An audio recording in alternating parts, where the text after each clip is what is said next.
কোন কাজ বা আমলগুলো বেশি পছন্দনীয় যার কারণে আল্লাহ স্বয়ং মুস্কি হাসেন। এবং আরেক হাদিসে আছে, যার আমল দেখে আল্লাহ রাব্বুল আলামিন হাসেন, আল্লাহ রাব্বুল আলামিন তাকে অবশ্যই জান্নাত দেন এবং জাহান্নাম থেকে মুক্ত ঘোষণা করেন। এরপরে প্রশ্ন, আমি প্রায় অনেক দিন থেকে একটি স্বপ্ন দেখি যে আমি স্বপ্নে নামাজ পড়ছি। প্রিয় দর্শকবৃন্দ, আসসালামু আলাইকুম। আপনাদের সবাইকে জানাই আন্তরিক শুভেচ্ছা ও স্বাগতম। আমরা সবাই জানি ইসলাম একটি পূর্ণাঙ্গ জীবন ব্যবস্থা। এই দিন আমাদের শিখিয়েছে কিভাবে চলতে হবে, কিভাবে কথা বলতে হবে, কিভাবে মানুষকে ভালোবাসতে হবে এবং কিভাবে আল্লাহর সন্তুষ্টি অর্জন করতে হবে। আজকের এই আলোচনার মাধ্যমে আমরা চেষ্টা করব কোরআন ও হাদিসের আলো থেকে কিছু শিক্ষা নেওয়ার, আমাদের ভুলগুলো সংশোধন করার এবং সত্যিকার অর্থে মুসলমান হিসেবে নিজেদের গড়ে তোলার। তাই অনুরোধ রইল, মনোযোগ দিয়ে শুনবেন, চিন্তা করবেন, আর যা শিখবেন তা নিজের জীবনে এবং পরিবারের জীবনে বাস্তবায়ন করবেন। চলুন শুরু করি আজকের আলোচনা। আমি অনেকবার তওবা করেছি, প্রত্যেকবারই ভঙ্গ হয়েছে, তাহলে কি আমি মুনাফিক হয়ে গেছি? বিভিন্ন এলাকায় অসুখ বিসুখ যাতে কম হয়, বার্ষিক সিন্নি, খোদাই সিন্নি, মহরমের সিন্নি নামে বিভিন্ন সিন্নি করা হয়, এগুলো করা কতটুকু বৈধ? মহিলাদের জন্য তালিম জায়েজ জানি, কিন্তু বর্তমানে মহিলারা যে সন্তান সংসার রেখে 2-3 দিনের জন্য তালিমে চলে যায় দূর দূরান্তে, এটা ইসলামের দৃষ্টিতে কতটুকু বৈধ? না, বিশেষ উদ্দেশ্য ছাড়া ফেসবুক বা মেসেঞ্জারে 3 বার কবুল বলি, তাতে কি আল্লাহর দরবারে বিয়ে কবুল হয়ে যাবে? এতে কি কোনো গুনাহ আছে? পোলাপান বান্দরামি করার জিনিস খুঁজে পাও না। না, আমি এখান থেকে গ্রামে যাব এবং ওই দিনই আবার চলে আসব, এক্ষেত্রে আমার নামাজ কি কসর করতে হবে? দেখুন, গ্রামে আমরা প্রত্যেকে যার যার বাড়িতে যখন যাব, সেটা আমাদের মূল ঠিকানা, আসল ঠিকানা হলে সেখানে আমি 1 ঘন্টার জন্য যদি যাই, নামাজ আমাকে পুরো পড়তে হবে। নিজের স্থায়ী ঠিকানাতে কখনো কসর হয়? পথে কসর হবে। বাড়িতে যখন চলে গেছেন, আপনার বাড়ি কুমিল্লাতে, আপনার বাড়ি চট্টগ্রামে, আপনার বাড়ি বগুড়াতে বা খুলনাতে বা সিলেটে, আপনার বাড়ি যেখানেই হোক না কেন, যখন সফরের দূরত্ব হবে, নিজের স্থায়ী ঠিকানায় 1 ঘন্টার জন্য যদি যান, সেখানে পুরো নামাজ পড়তে হবে, কসর চলবে। কিন্তু কিছু লোক আছে, গ্রামে বাড়ি আছে ঠিক আছে, কিন্তু তাদের গ্রামের বাড়ি এখন আর স্থায়ী ঠিকানা না। ধরুন আপনি ঢাকা শহরে বাড়ি কিনছেন বা ফ্ল্যাট কিনছেন, পাসপোর্টে, এনআইডিতে, সরকারি সব কাগজে পত্রে ঠিকানাতে আপনি স্থায়ী ঠিকানাও এটা, বর্তমান ঠিকানাও এটা। গ্রামের বাড়ি আছে, কিন্তু ওটা আপনার স্থায়ীও না, বর্তমান ঠিকানাও না, জাস্ট বেড়াইতে যান, ভাই বেড়াদাররা আছে, অন্যরা আছে, তাহলে ওইটাতে আপনি গেস্ট, সেখানে আপনি কসর পড়বেন। এবং এটা আপনার স্থায়ী এবং বর্তমান ঠিকানা হলে, অনেকে আছে বাড়িতে জমি জমা আছে, শুধুমাত্র থাকার ঘর বাড়িও নাই এবং ভাগযোগ হয়ে গেছে, সে শুধু গেস্ট হিসেবে যায়, ভাইদের মেহমান হয়ে যায়, তাহলে সে কসর পড়বে। আর না হলে স্থায়ী ঠিকানায় গেলে 1 ঘন্টার জন্য সে কি করতে হবে? পুরো নামাজ পড়তে হবে, যদি স্থায়ী ঠিকানা হয় তার গ্রাম। এরপরে প্রশ্ন হলো, আমি অনেকবার তওবা করেছি, প্রত্যেকবারই ভঙ্গ হয়েছে, তাহলে কি আমি মুনাফিক হয়ে গেছি?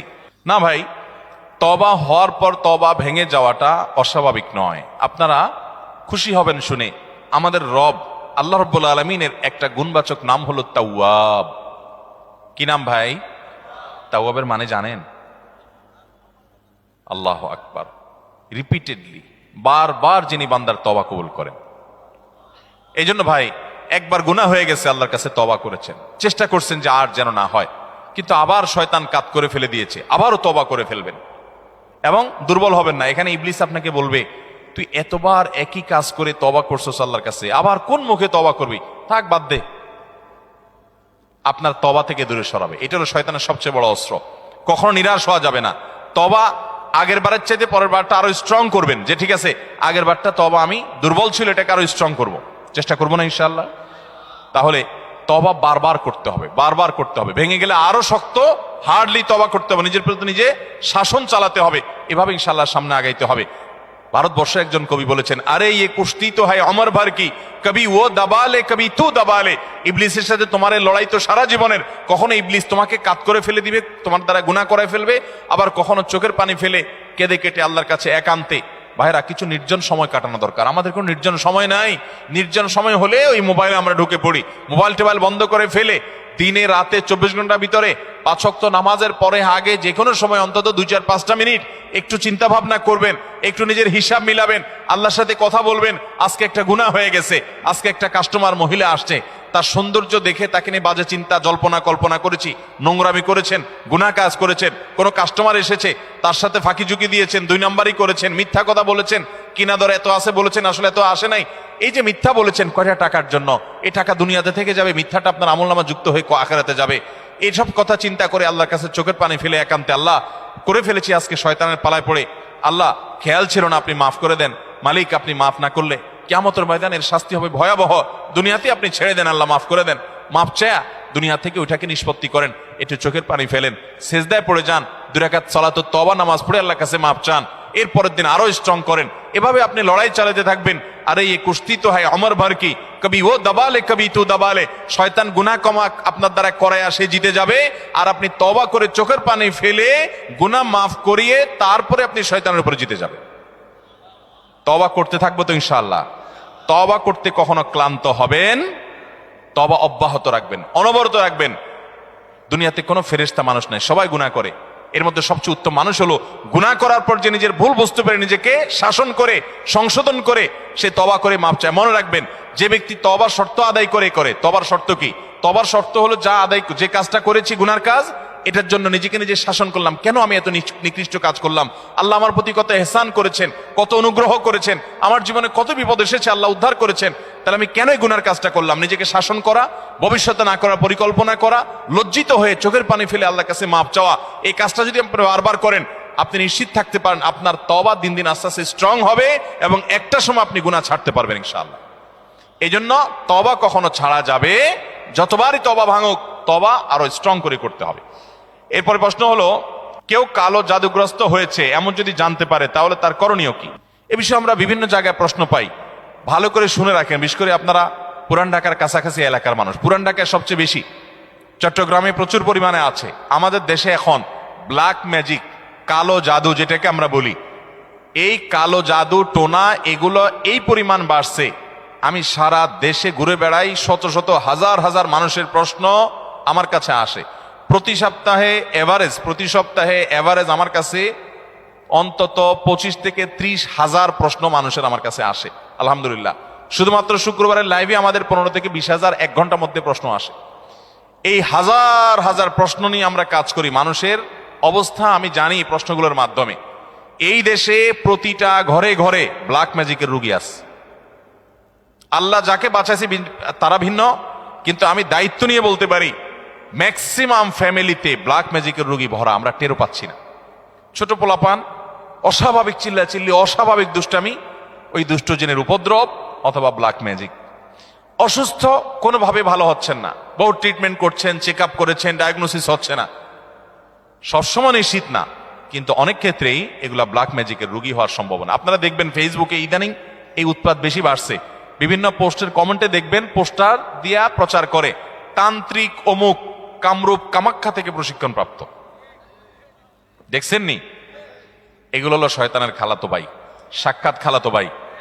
এবং আপনার বিভিন্ন ঢাকা শহরের পিলারে পিলারে দেখবেন এই তান্ত্রিক অমুক, ভাগ্য বদলায় দেয়, এটা করে সেটা করে, এসব শয়তানি অ্যাডভার্টাইজ দেখছেন না? দেখেন নাই?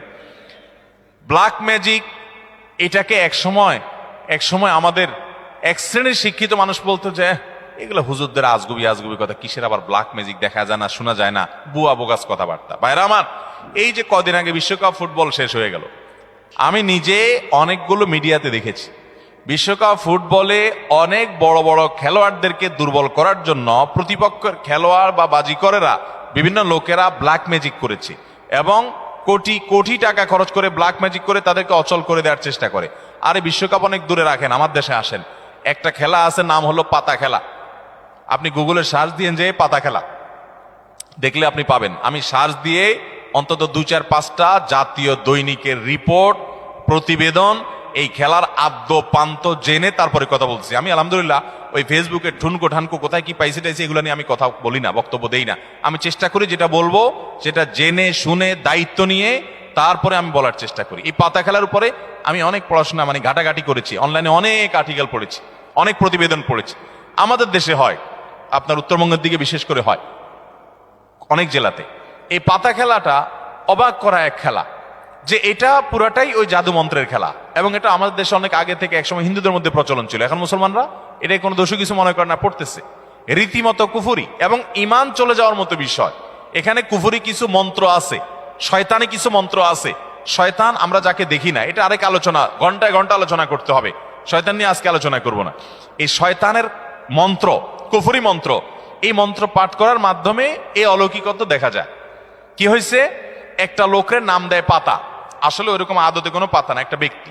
তো ওই ব্যক্তিকে দূর থেকে একজন জাদুকর সে মাটিতে এরকম মন্ত্র পড়ে, ওই যে যারে নাম দিছে পাতা তার সে নিজেও জাদুকর, তার কাজ হলো সে মন্ত্র পড়ে পড়ে নিজেকে এক জায়গায় ধরে রাখবে, আর এর কাজ হলো ওরে মন্ত্র পড়ে পড়ে একটা দাগ দেওয়া আছে, দাগ পর্যন্ত নিয়ে আসবে, টেনে নিয়ে আসবে মন্ত্রের কারণে। অবাক করা বিষয় না? এবং সত্যি আনতে পারে, এই মন্ত্র দিয়ে আনে, তো আনলে এই জাদুকর জিতে যায়, আর যদি টিকে যায় তাহলে সে জিতে যায়। এই পাতা খেলা বাংলাদেশে অনেক এলাকাতে বেশ বহুল প্রচলিত, হাজার হাজার মানুষ উপভোগ করে। এই যে কুফুরি কালাম পড়ে অনেক অলৌকিক কাজ করা যায়। একটা আস্ত সুস্থ মানুষ অসুস্থ হয়ে একদম কবরপন্থ চলে যাবে, আপনি টেরও পাবেন না, ভয়াবহ রোগ হবে এই ব্ল্যাক ম্যাজিকের কারণে। কালো জাদু, এটা যে বললাম খেলোয়াড়দেরকে পর্যন্ত করা হয়। এটা আমাদের দেশে ঘরে ঘরে। আপনি বাঁচতে চান, নাম্বার 1, আপনার ঘরকে কোরআন দিয়ে আলোকিত করতে হবে। ভাইরা আমার, আমি বিভিন্ন সময় বলার চেষ্টা করি, আপনি ইমানদার হিসেবে, মুসলমান হিসেবে আপনার মধ্যে শয়তান মাঝে মধ্যে সন্দেহ ঢুকায় যে ইসলাম আসলে সত্য কিনা, না হুজুররা এসব বকওয়াস কথা বলে টলে। আপনার ইমানের প্রতি যদি কোনো প্রকার সংশয় শয়তান সৃষ্টি করতে চায়, আমি আপনাকে দায়িত্ব নিয়ে আল্লাহর শপথ করে বলতে পারি, এই কোরআন হলো এমন এক জীবন্ত মিরাকল, জীবন্ত মুজিজা। এই কোরআনের অলৌকিকত্ব দেখার পর আপনি ইমান আনতে বাধ্য হবেন। পৃথিবীতে যত বেঈমান মুসলমান হয়, যত কাফেররা ইমান আনে, তাদের বেশিরভাগ দেখবেন এই কোরআন যখন নির্মোহভাবে আগাগোড়া পড়ে ফেলে, সে এর কাছে মাথা নত করা ছাড়া কোনো উপায় থাকে না। ওমর রাদিয়াল্লাহু তাআলা আনহুর মতো জাদ্রেল মানুষ যাচ্ছিলেন নবী করিম সাল্লাল্লাহু আলাইহি ওয়াসাল্লামকে হত্যা করার জন্য, বোনের বাসায় যায় দেখে বোন তেলাওয়াত করতেছে, আওয়াজ শুধু শুনছে, তেলাওয়াত শুনেই পাগল হয়ে গেছে। আরে এ তো সাধারণ কোনো কথা না, আকৃষ্ট হয়ে গেছেন। তরবারি হাতে নিয়ে নবী সাল্লাল্লাহু আলাইহি ওয়াসাল্লামের দরবারে চলে গেছেন। সাহাবীরা তো ঠেকাইতে আছে, নবী সাল্লাল্লাহু আলাইহি ওয়াসাল্লাম তো জানেন ওহী পাঠাইছে আল্লাহ তাআলা, বলে আসতে দাও, ঠেকাইও না। গেছে হত্যা করার জন্য, ঈমান নিয়ে ফিরে চলে আসছে কোরআনের কারণে। মুসলমানদের বাসা বাড়িতে আজকাল কোরআন তেলাওয়াত হয় না। আপনার বাসা বাড়িতে কোরআন তেলাওয়াত চালু করেন, আওয়াজ দিয়ে, উচ্চ স্বরে, মনে মনে না, আওয়াজ দিয়ে কোরআন তেলাওয়াত চালু করেন, কোরআন পড়েন এবং অডিও চালায় রাখেন। ব্ল্যাক ম্যাজিক, দুষ্টজনের উপদ্রব থেকে বাঁচার জন্য এটা মহৌষধ। বিশেষ করে একটা সূরা, সূরা বাকারা জোরে জোরে নিজেরা তেলাওয়াত করেন। তেলাওয়াত করতে পারেন না তো অডিও চালায় রাখেন। সূরা বাকারার তেলাওয়াত যত বেশি ভাষায় চালু করে রাখবেন, নবী সাল্লাল্লাহু আলাইহি ওয়াসাল্লাম হাদিসে বলা আছে, দুষ্টজিন এবং শয়তান ভাষায় প্রভাব ফেলতে পারবে না। এক। দ্বিতীয় আমল, তাহলে কোরআন বেশি বেশি পড়বেন, বিশেষ করে সূরা বাকারা। দ্বিতীয় আমল হলো সকাল সন্ধ্যার দোয়া এবং জিকির, এগুলা নিয়মিত পড়বেন, এগুলা রক্ষা কবচের মতো কাজ দেয়। তৃতীয় আমল হলো ঘরের মধ্যে কোনো হারাম জিনিস রাখবেন না, ছবি টবি এটা সেটা রাখবেন না, এবং গুনাহমুক্ত রাখবেন বা ঘরকে। 4 নম্বর আমল হলো যতবার বাসায় ঢুকবেন বিসমিল্লাহ পড়ে ঢুকবেন, বের হওয়ার সময় বিসমিল্লাহ পড়ে বের হবেন। টয়লেটের দরজাগুলো বন্ধ রাখবেন, ঢুকতে বিসমিল্লাহ পড়ে ঢুকবেন, এই দোয়া পড়ে ঢুকবেন, বের হওয়ার সময় দোয়া পড়ে বের হবেন। খাওয়ার সময় বিসমিল্লাহ পড়ে খাবেন, প্রত্যেকটা কাজে বিসমিল্লাহ করবেন, শয়তান অংশগ্রহণ করতে পারবে না ইনশাআল্লাহ।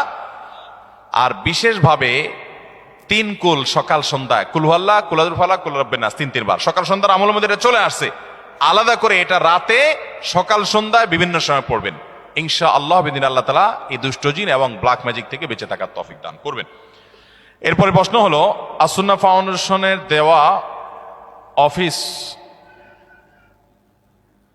আসিফ হুজুরকে দিয়ে রুকিয়া করা হয়েছে, আপনি কি রুকিয়া করেন? না ভাই, আমি রুকিয়া করি না। তবে আমরা অনেক রাকিকে চিনি ব্যক্তিগতভাবে, কেউ চাইলে বলি ভাই অমুকের কাছে যান, বিভিন্ন রাকিরা আছে, আপনারা অনলাইনে খুঁজতে পারেন। বিভিন্ন এলাকায় অসুখ বিসুখ যাতে কম হয়, বার্ষিক সিন্নি, খোদাই সিন্নি, মহররমের সিন্নি নামে বিভিন্ন সিন্নি করা হয়, এগুলো করা কতটুকু বৈধ? অসুখ বিসুখ হলে আল্লাহর কাছে তওবা ইস্তেগফার করবেন, দোয়া পড়বেন এবং ডাক্তারের কাছে যাবেন। অসুখ বিসুখের জন্য দান সাদাকা করবেন। কিন্তু এই যে আপনার সিন্নি দেওয়া মানে হলো, ধরেন আপনার এই উপলক্ষে মিলাদের আয়োজন করলেন, নবী করিম সাল্লাল্লাহু আলাইহি ওয়াসাল্লাম বা সাহাবা একরাম কেউ এরকম অসুখ বিসুখ হলে, বিপদ আপদ হলে এরকম কোনো কাজ করতেন বলে আমাদের জানা নাই। বিধায় খেয়াল রাখতে হবে যে এগুলা কোনো সুন্নাহ সম্মত আমল না। মহিলাদের জন্য তালিম জায়েজ জানি, কিন্তু বর্তমানে মহিলারা যে সন্তান সংসার রেখে 2-3 দিনের জন্য তালিমে চলে যায় দূর দূরান্তে, এটা ইসলামের দৃষ্টিতে কতটুকু বৈধ? এটা সম্পূর্ণ অবৈধ কাজ। অনেক জেলাতে আছে মহিলারা স্বামীর সংসার রেখে অনেক দূরে চলে যায় আরেক জেলাতে, এবং এইসব তালিমের জন্য মহিলাদেরকে যারা ফুসলায় সংসার রেখে ছেলে মেয়ে রেখে চলে যায়, তারা বলে আরে আল্লাহর নির্দেশ বড় না স্বামীর নির্দেশ বড়, রাখো তোমার স্বামীর নির্দেশ মানা লাগবে না। তো আল্লাহ কি তোমার আরেক জেলা যাওয়ার নির্দেশ করছে? কোথায় কোরআনে বলছে যে অমুক জেলা যাও? এগুলো সব শয়তানের বুঝ। স্বামী অথবা বাবা, বড় ভাই, অভিভাবকের নির্দেশ বাদ দিয়া মাহরাম ছাড়া যদি আরেক জেলা সফর করে, আরে মাহরাম ছাড়া তো হজ করা পর্যন্ত জায়েজ নাই। এক সাহাবী জিহাদে যাবে নবী সাল্লাল্লাহু আলাইহি সাল্লামের সাথে, নবী সাল্লাল্লাহু আলাইহি সাল্লাম যখন শুনছেন ওনার স্ত্রী হজ করতে যাবে, বলছেন যে তোমার জিহাদে যাওয়া লাগবে না, যাও তোমার স্ত্রীর সঙ্গ দাও, কারণ তার সফরে মাহরাম হিসাবে তুমি তার সাথে থাকতে হবে। বিধায় এই তালিমের নামে এক জেলা থেকে আরেক জেলা মাহরাম ছাড়া যদি এরকম যায় তাহলে সেটা জায়েজ হবে না, গুনাহ হবে। এরপরে প্রশ্ন হলো, ভুল করে বা রাগের মাথায় যদি কসম করি, কিন্তু পরে দেখা গেল আমি যেটা কসম করেছি যে আমি এটা কখনোই করব না, কিন্তু সেই কাজটা আমি বাধ্য হয়ে করে ফেললাম, তাহলে এই ক্ষেত্রে আমার করণীয়? এই ক্ষেত্রে আপনার করণীয় হলো কাফফারা দিবেন। কসমের কাফফারা হলো হয় 10 জন মিসকিনকে খাদ্য দান করবেন, আর না হলে 3 দিন রোজা রাখবেন, বাস, তাহলে কসমের কি হয়ে যাবে? কাফফারা হয়ে যাবে। আল্লাহর কাছে কোন কাজ বা আমলগুলো বেশি পছন্দনীয় যার কারণে আল্লাহ স্বয়ং মুস্কি হাসেন? আল্লাহ রাব্বুল আলামিনের হাসিটা তার শান অনুযায়ী কেমন সেটা আল্লাহ ভালো জানেন। তবে হাদিসে বিভিন্ন বর্ণনা থেকে আছে যেটি হয়, বিশেষ করে শীতের সময় যখন কনকনে ঠান্ডা শীত উপেক্ষা করে কেউ যখন উঠে নামাজে দাঁড়িয়ে যায়, নবী করিম সাল্লাল্লাহু আলাইহি সাল্লামের হাদিসে লেখা আছে যে আল্লাহ রাব্বুল আলামিন বান্দার এই আমলটা দেখে হেসে দেন। এবং আরেক হাদিসে আছে যার আমল দেখে আল্লাহ রাব্বুল আলামিন হাসেন, আল্লাহ রাব্বুল আলামিন তাকে অবশ্যই জান্নাত দেন এবং জাহান্নাম থেকে মুক্ত ঘোষণা করেন। এজন্য শীতের দিনে ফজরের নামাজ, তাহাজ্জুদের নামাজের গুরুত্ব অন্য সময়ের চাইতে অনেক বেশি। আমি একজন যুবক, আমরা অনেক সময় মজার ছলে বা বিয়ের উদ্দেশ্যে না, বিশেষ উদ্দেশ্য ছাড়া ফেসবুক বা মেসেঞ্জারে 3 বার কবুল বলি, তাতে কি আল্লাহর দরবারে বিয়ে কবুল হয়ে যাবে? এতে কি কোনো গুনাহ আছে? পোলাপান বান্দরামি করার জিনিস খুঁজে পাও না? না, অনেক পোলাপান এগুলো করে। এমনকি এই যে নাটক সিনেমাতে অনেক সময় অভিনয়ের অংশ হিসাবে এগুলো করে না অভিনেতারা? এদের মধ্যে কেউ যদি মুসলমান হয়, কারো যদি আল্লাহর প্রতি বিশ্বাস না থাকে তার কথা ভিন্ন, বেঈমান নিয়ে আমাদের আলাপ নাই। যে মুসলমান, যে আল্লাহর প্রতি ঈমান আছে, তার জানতে হবে নবী করিম সাল্লাল্লাহু আলাইহি সাল্লাম বলেছেন সালাতুন জিদ্দুহুন্না জিদ্দুন ওয়া হাজলুহুন্না জিদ্দুন। 3টা বিষয় সিরিয়াসলি করলে যা হবে, দুষ্টমি, রসিকতা, অভিনয়, মজা করে করলে তা হয়ে যাবে কাহিনী বড় খতরনাক, বড় জটিল। অতএব আপনি দোস্ত দুষ্টামি করে কোনো ক্লাসমেট মেয়েকে বললেন অন্য 2-3 দোস্তের সামনে যে আমি ওরে বিয়ে করলাম, এবং সেও অ্যাডাল্ট, আপনিও অ্যাডাল্ট, 2জন সাক্ষীও আছে। আর বিশেষ করে নাটকে যেটা হয় যে অভিভাবক অনেক সময় থাকে, যদি সত্যিকারের অভিভাবক থাকে, ওখানে তো সব বকওয়াস অভিভাবক। মেয়েদের তো বিয়ে অনেক আমাদের মতো মেয়েদের বিয়ে অভিভাবক ছাড়া হয় না, কিন্তু হানাফি মাযহাব অনুযায়ী অভিভাবককে জরুরি না, যদি অ্যাডাল্ট হয়ে যাবে তাহলে সেক্ষেত্রে হানাফি মাযহাবের আলোকে এই বিয়ে হয়ে যাবে। 2জন সাক্ষীর সামনে শুধু বলছেন প্রস্তাব, সে বলছে কবুল, দুষ্টামি করে বলছেন, বাস, কাহিনী খতম হয়ে গেছে। কথা বুঝেন নাই? খুব জটিল একটা বিষয়। ঠিক তালাকের বিষয়টাও এরকম। আপনি বলবেন যে হুজুর আমি তো আসলে তালাকের উদ্দেশ্যে বলি না, আমি তো ভয় দেখানোর জন্য বলছিলাম, কাম হয়ে যাবে, এরপর আর এসব বলে লাভ হবে না। অতএব এগুলো সাবধানে করতে হবে। আল্লাহ আমাদেরকে এই সমস্ত বিষয়, হেয়ালিপনা, দুষ্টমি, এগুলো থেকে বেঁচে থাকার তৌফিক দান করুন। সব জায়গায় ফাজলামি না। আমাদের নবী হযরত মুহাম্মদ সাল্লাল্লাহু আলাইহি সাল্লামকে না সৃষ্টি করলে নাকি আল্লাহ তাআলা কোনো কিছু সৃষ্টি করতেন না, এটা কতটুকু সত্য? এরকম একটা হাদিস আছে, কিন্তু সেই হাদিসকে মুহাদ্দিসগণ, হাদিস বিশারদ, বিশ্লেষকগণ এই হাদিসকে জাল হাদিস হিসাবে চিহ্নিত করেছেন। এর সনদ বিশুদ্ধতার সূত্রে বর্ণিত নয়।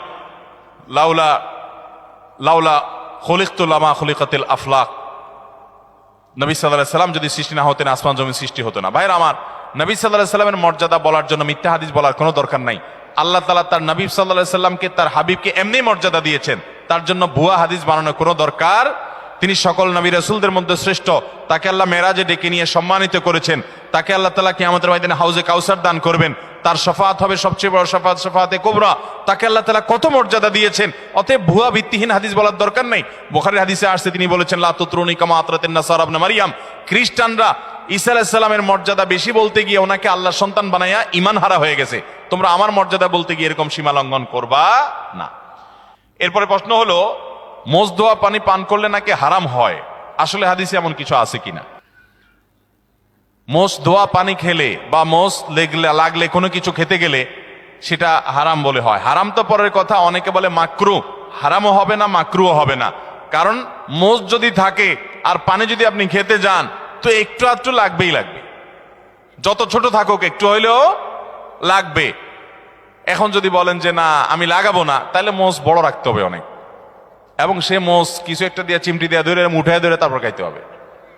এছাড়া তো আমি কোনো উপায় দেখি না। কারণ যদি ছোট ছোট মোষ হয়, পানি খাবে না, আর লাগবে না, তাহলে ঠোঁট ধরে উঠে রাখতে হবে। তাহলে বোঝা গেল এটা ভুয়া, ভিত্তিহীন কথা। মোষ যদি লেগে যায় ইচ্ছাকৃত, তো মোষ ধোয়া পানি, মোষ ধোয়া খানা, মোষে লাগলে সেটা খাবেন না আপনি। কারণ হলো সেটা তো আর পরিষ্কার করে অনেক সময় জীবাণু থাকতে পারে, ধুলাবালি থাকতে পারে। ইচ্ছাকৃত যদি এটা করেও না কেউ, কিন্তু অনিচ্ছাকৃত যেটুকু লেগে যায় এটার কারণে হারাম তো দূরের কথা, মাকরুহ হবে না। এটা ভিত্তিহীন কথা। কথা বুঝাতে পারছি? কোন মত করে বলে শুনছে এই ফতোয়া যে মোষ ধোয়া পানি খাইলে গুনাহ হয়, মাকরুহ হয়। এই জন্য সে মদ খাওয়ার সময় তার মোষ বড় ছিল, উঠায় ধরে মদ খাইতো। যে মদ খাওয়ার সময় যদি মাকরুহ হয়ে যায় তাহলে তো আল্লাহ নারাজ হয়ে যাবে। এই জন্য সে মোষ উঠায় নাকি মদ খাইতো। আল্লাহ জানে সত্য না মিথ্যা, ঘটনা শুনছি আমরা অনেক ছোটবেলা থেকে। তো যাই হোক, তো মোষ ধোয়া পানি খেলে বা কিছু খেতে গেলে, মোচে লেগে গেলে আসলে কোনো গুনাহ হবে না। দাদার নামে নাতির নাম রাখা যাবে কিনা? দাদার নামে নাতির নাম তো পরের কথা, বাপের নামেও পোলার নাম রাখা যাবে, কোনো অসুবিধা নাই। আমাদের দেশে সবাই ইউনিক নাম খোঁজে, ইউনিক। টল্টু, বল্টু, নান্টু, পিন্টু, গিন্টু, গেংটু, কি আজিব আজিব নাম খোঁজে সব। আরে ভাই, সবাই বলে ইউনিক নাম লাগবে, আনকমন না লাগবে কেন? আমরা আনকমন নাম লাগবে কেন? শুনেন, সৈয়দ আবুল হাসান আলী নদভী রহমতুল্লাহ আলাই ভারতবর্ষের সবচেয়ে বড় আলেমদের একজন ছিলেন, এবং মুসলিম বিশ্বের নোবেল খ্যাত কিং ফয়সাল অ্যাওয়ার্ড পুরস্কার, এটা সারা বিশ্বে, বিশেষ করে এই ভারতবর্ষে অল্প কয়েকজন মানুষ পাইছে, এর মধ্যে উনি একজন ছিলেন। অনেক বড় পণ্ডিত মানুষ ছিলেন। সারা ওয়ার্ল্ডের বড় বড় ইউনিভার্সিটি, অক্সফোর্ডের মতো ইউনিভার্সিটি, বড় ইউনিভার্সিটিগুলোতে অতিথি লেকচার হিসেবে তিনি লেকচার দিতেন, এবং মদিনা ইউনিভার্সিটির উপদেষ্টা পরিষদে ছিলেন অনেক শুরু থেকে। অনেক বড় ব্যক্তিত্ব ছিলেন সৈয়দ আবুল হাসান নদভী রহমতুল্লাহ আলাই। এ আল্লাহর বান্দা, তার পরিবারে কয়েকজন বাচ্চার নাম, কয়েক ভাই, একই ফ্যামিলিতে কয়েকটা ছেলে হয়েছে, সবগুলোর নাম রাখছে মোহাম্মদ। তাহলে একটা মুসিবত না? 4 ভাইয়ের নাম যদি মোহাম্মদ হয়, কোন মোহাম্মদ ডাক দিলে কোন মোহাম্মদ আসবে? এই জন্য পার্থক্য করার জন্য নাম দিচ্ছে মোহাম্মদ আউয়াল, মোহাম্মদ সানি, মোহাম্মদ সালেস, মোহাম্মদ রাবে। অর্থাৎ মোহাম্মদ ফার্স্ট, মোহাম্মদ সেকেন্ড, প্রথম মোহাম্মদ, দ্বিতীয় মোহাম্মদ, তৃতীয় মোহাম্মদ। তৃতীয় মোহাম্মদ বললে একজন আসে, চৌথ মোহাম্মদ আসলে আরেকজন আসে।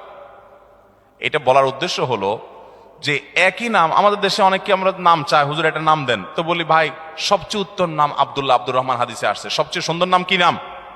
আব্দুল্লাহ। এবং কিয়ামতের ময়দানে মানুষকে নাম ধরে ডাকা হবে। পোলার নাম টল্টু রাখবেন, তো আপনাকে আল্লাহ তাআলা ডাকবেন, ও টল্টুর বাপ আসো। কেমন লাগবে জিনিসটা? আল্লাহর বান্দা, নামের মধ্যেই তাওহীদ, নামের মধ্যেই ইমানের শিক্ষা থাকবে। আল্লাহর বান্দা আব্দুল্লাহ, আব্দুর রহমান। তো অনেককে নাম দিলে বলে কি, ভাই এটা আমাদের ফ্যামিলিতে আছে। কার নাম? বলে আমার বোনের ননদের ছেলের নাম। বোনের ননদের ছেলের নাম।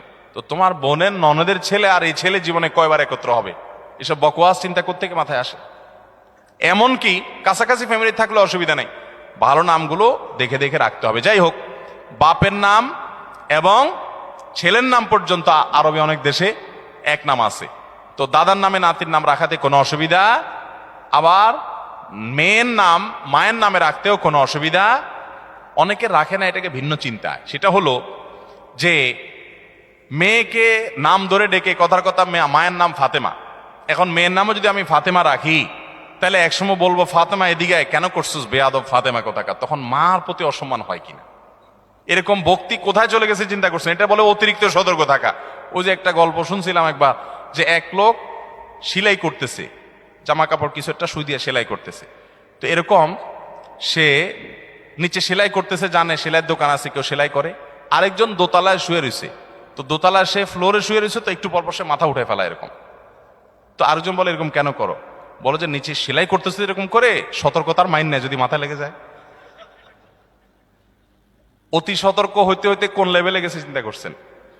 যদি এরকম কেউ করে পাগলামি, তো সেটা যেরকম হাস্যকর হবে, ঠিক এটাও এরকম হাস্যকর হবে। আপনার ছেলের জন্য, আপনার মেয়ের জন্য সুন্দর নাম রাখবেন। আপনি অতিরিক্ত সতর্ক হয়ে, আমি মেয়ের নাম যদি ফাতেমা রাখি, আমার মার নামও ফাতেমা, তাহলে মেয়েরে ফাতেমা বলে আয়সা যদি কখনো বকাঝকা দিই, তাহলে আমার মার প্রতি বেয়াদবি হবে। এত ভালো না, এটা অতিরিক্ত ভালো, অতিরিক্ত ভালো না। অতএব মা বা বাবার নামে ছেলে বা মেয়ের নাম রাখাতে কোনো অসুবিধা নাই। এবারের হজের খরচ গত বছরের চেয়েও অনেক বেশি, এটা কি স্পষ্ট জুলুম নয়?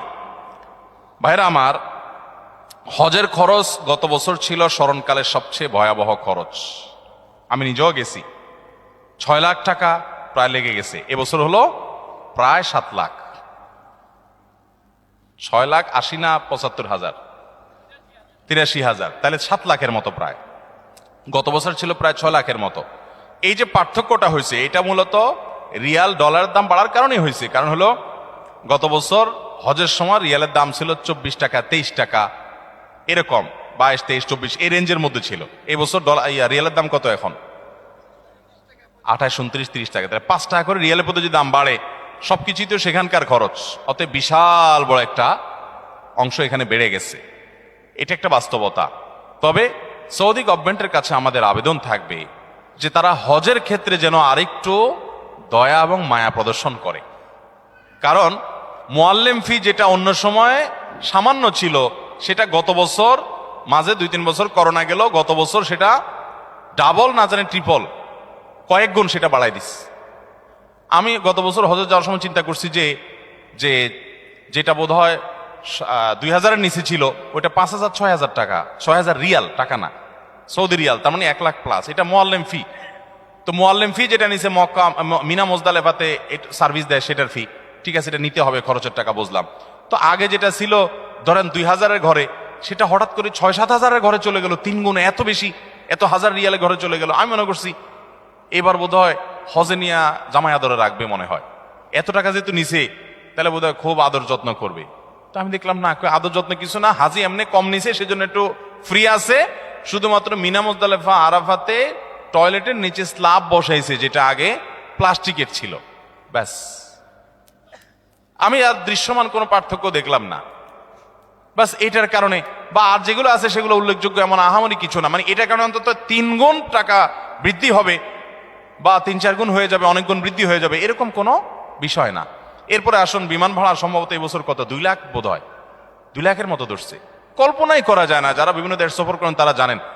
নর্মাল সময়ে এখান থেকে জেদ্দা আসা যাওয়া যেই ভাড়া হয়, হজের সময় তার ডাবল দিতে হয়। এটা যৌক্তিক, ডাবল দিতে হয় যে এটা যৌক্তিক। কারণ যে বিমানগুলো স্পেশালি হাজিদেরকে নেওয়ার জন্য আসে, এগুলো খালি আসে, আবার হাজিদেরকে নিয়ে চলে যায়, আবার নামায় দিয়ে খালি চলে যায়। কারণ হজের সময় যে ধরেন 50,000, এবছর হয়তো আর অনেক বেশি যাবে, ধরেন 1 লাখ হাজি গেল, তো 1 লাখ হাজি হঠাৎ করে যাচ্ছে বাংলাদেশ থেকে, সৌদি প্রবাসীদের আসা যাওয়ার জন্য রুটিন বিমান আছে, সেগুলো যদি 1 লাখ লোক হঠাৎ করে যাচ্ছে, তাদের নিতে পারবে না, আলাদা বিমান দরকার হয়, ডেডিকেটেড বিমান লাগে, আরো অনেক ব্যাপার স্যাপার আছে। তো আলাদা করে হাজি সাহেবদেরকে নিতে হয়, আনতে হয়, সেজন্য ডাবল খরচ নিতে হয়। তো ডাবল খরচ যদি হয়, তো সেটাও 2 লাখ টাকা, 2 লাখ প্লাস বা 2 লাখের কাছাকাছি হওয়ার কথা না। এক্ষেত্রে থার্ড ক্যারিয়ার কে সুযোগ দেওয়া যেতে পারে। সেক্ষেত্রে যদি টেকনিক্যাল সমস্যা হয়, তাহলে বিমান ভাড়া সহনশীল হতে পারে। এমনকি ওমরার বিমান ভাড়া পর্যন্ত 1 লাখ, 1 লাখ প্লাস। আপনি এমনি সৌদি প্রবাসীরা আসা যাওয়া করে জিজ্ঞেস করেন ভাড়া কত, খুব আহামরি কিছু না, অনেক কম তার চাইতে। তো এই যে হজের খরচ, সেটা সহনীয় পর্যায়ে করা উচিত। এবং আমাদের সরকারের কাছে আমাদের দাবি থাকবে যে ক্রান্তি, নানা সময় অর্থনৈতিক অনটন থাকে, ঠিক আছে, ভারতের মতো দেশ যেখানে হিন্দু প্রধান দেশ, সেখানেও হজে ওমরাতে যথেষ্ট পরিমাণ সহনশীল রেট থাকে এবং ভর্তুকি দেওয়া হয় অনেক দেশেই। তো আমাদের দেশে হাজিদের জন্য অনেক কাজে তো ভর্তুকি দেওয়া হয়, যারা আল্লাহর ঘর হজ করতে যাবে তাদের জন্য ভর্তুকি দেওয়া যেতে পারে। তবে এখানে যে খরচটা হচ্ছে, সব খরচটা সবগুলো বেশিরভাগই সৌদি আরবই হয়, বেশিরভাগ কি 99%ই সৌদি আরবের খরচ, আমাদের দেশে খরচ নাই বললেই চলে।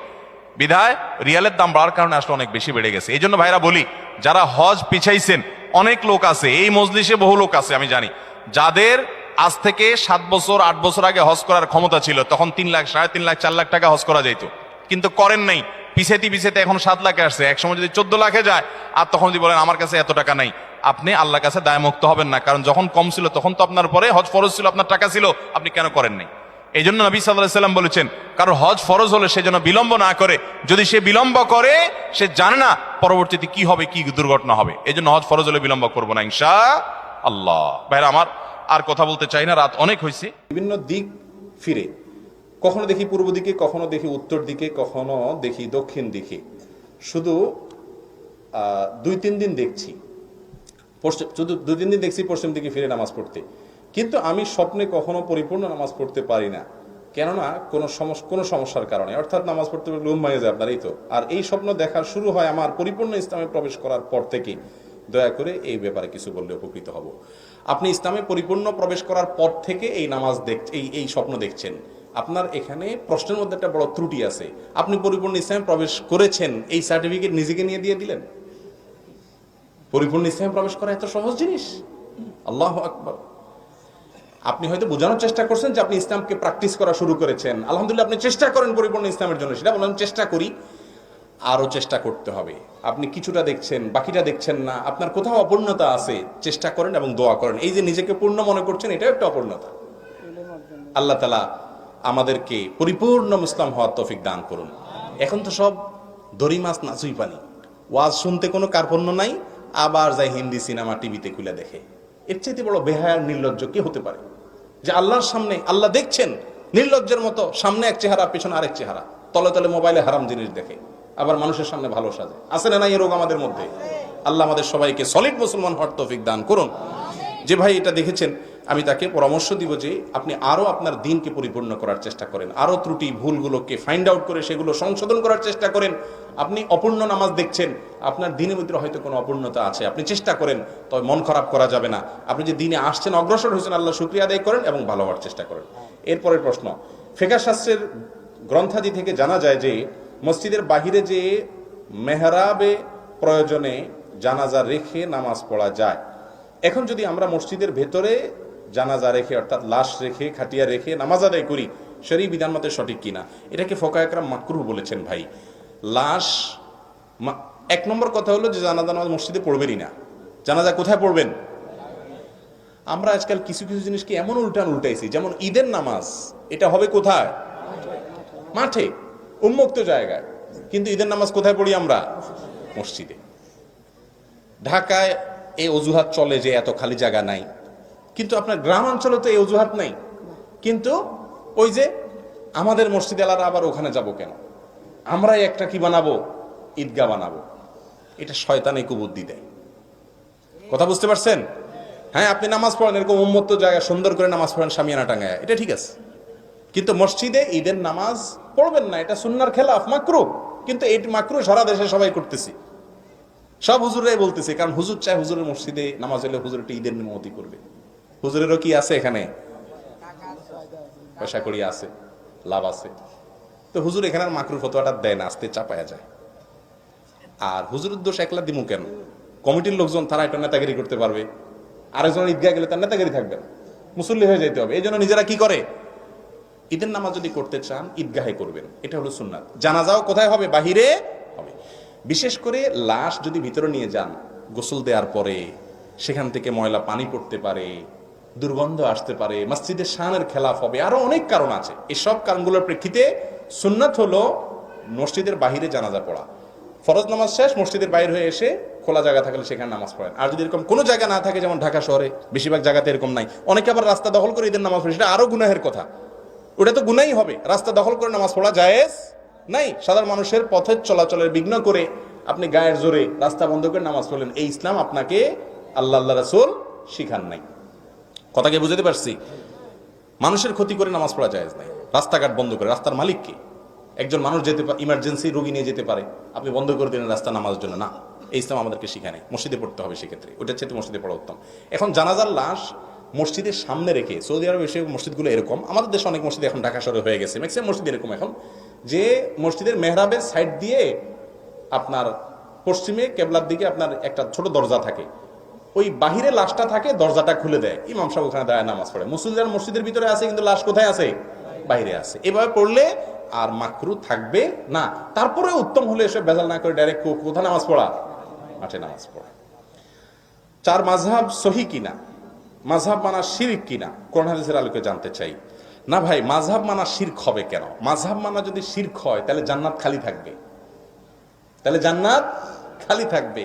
কারণ ইমাম নববী, হাফেজ ইবনে হাজার আসকালানি, অনেক বড় বড় মুহাদ্দিস, ফুকাহা, মুফাসসির, যাদের প্রায় বেশিরভাগই কোনো না কোনো মাযহাবের অনুসারী ছিলেন। এখন মাযহাব মানলে যদি শিরিক হয়ে যায়, তাহলে তো আর জান্নাতে কোনো লোকজন পাওয়া যাবে না, জান্নাত খালি থাকবে। কথা বুঝাতে পারছি? তবে ইসলাম আমাদেরকে সব সময় বলে আমরা কোরআন এবং হাদিসের অনুসরণ করব। কার অনুসরণ করব?